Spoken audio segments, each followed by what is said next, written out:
Hello breaking చూస్తున్నాం. తెలంగాణ ముఖ్యమంత్రి రేవంత్ రెడ్డిని బీజేపీ ఎమ్మెల్యేలు సచివాలయంలో కలిశారు.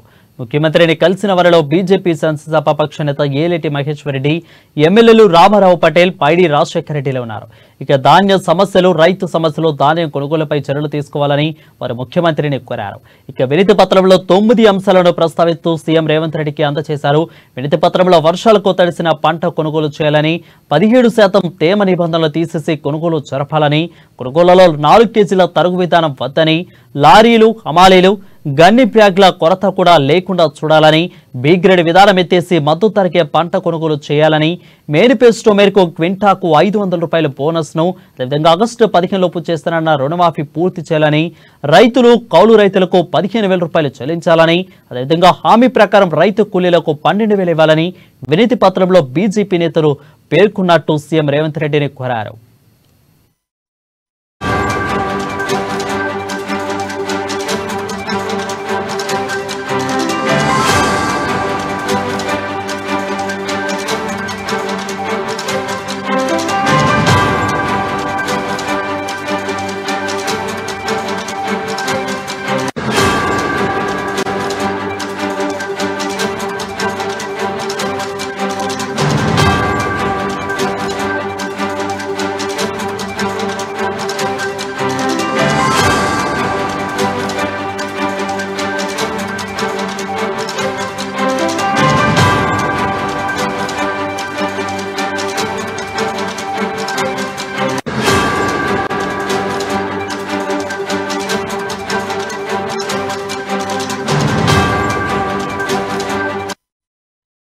హలో బ్రేకింగ్ చూస్తున్నాం. తెలంగాణ ముఖ్యమంత్రి రేవంత్ రెడ్డిని బీజేపీ ఎమ్మెల్యేలు సచివాలయంలో కలిశారు.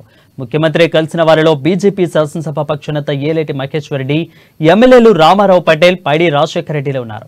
ఇక రైతు సమస్యలు, ధాన్యం కొనుగోలుపై చర్యలు తీసుకోవాలని వారు ముఖ్యమంత్రిని కోరారు. వినతి పత్రంలో 9 అంశాలను ప్రస్తావిస్తూ సీఎం రేవంత్ రెడ్డికి అందజేశారు. వినతి పత్రంలో వర్షాలకు తడిసిన పంట కొనుగోలు చేయాలి, అదేవిధంగా 17% తేమ నిబంధనలు తీసేసి కొనుగోలు జరపాలి, కొనుగోలులో 4 కేజీల తరుగు ధాన్యం వద్దని, లారీలు, హమాలీలు, గన్ని బ్యాగ్ల కొరత లేకుండా చూడాలని, బి గ్రేడ్ విధానం ఎత్తేసి మద్దతు ధరకి పంట కొనుగోలు చేయాలని, మేనిఫెస్టో మేరకు క్వింటాకు 500 రూపాయల బోనస్ ఇవ్వాలని, ఆగస్టు 15 లోపు చేస్తానన్న రుణమాఫీ పూర్తి చేయాలని, రైతులు, కౌలు రైతులకు 15,000 రూపాయలు చెల్లించాలని, హామీ ప్రకారం రైతు కూలీలు 12,000 రూపాయలు ఇవ్వాలని వినతి పత్రంలో సీఎం రేవంత్ రెడ్డిని కోరారు బీజేపీ ఎమ్మెల్యేలు.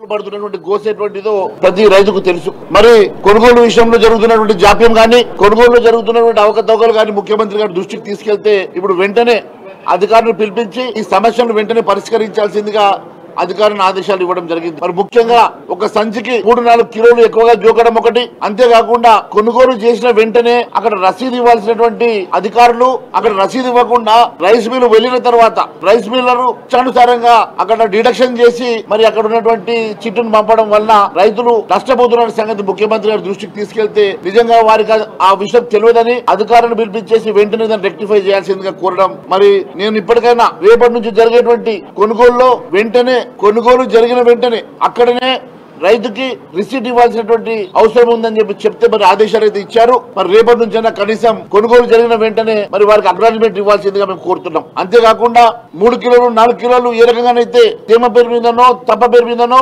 కట్ చేస్తూ రైతుల గోసపుచ్చుకుంటున్నటువంటి రైస్ మిల్లర్ల విషయంలో కూడా నేను చాలా సీరియస్ గా ముఖ్యమంత్రి గారి దృష్టికి తీసుకురావడం జరిగింది. ముఖ్యమంత్రి గారు వెంటనే మరి అధికారులకు ఆదేశించడం మరి సంతోషంగా ఉంది. కానీ అమలు చేయాల్సినటువంటి అవసరం ఉన్నది, వెంటనే అమలు చేయాలని చెప్పి కూడా వారిని కోరడం జరిగింది. మరి రైతు సమస్యలతో పాటు పంట చేతికొచ్చి అమ్ముకు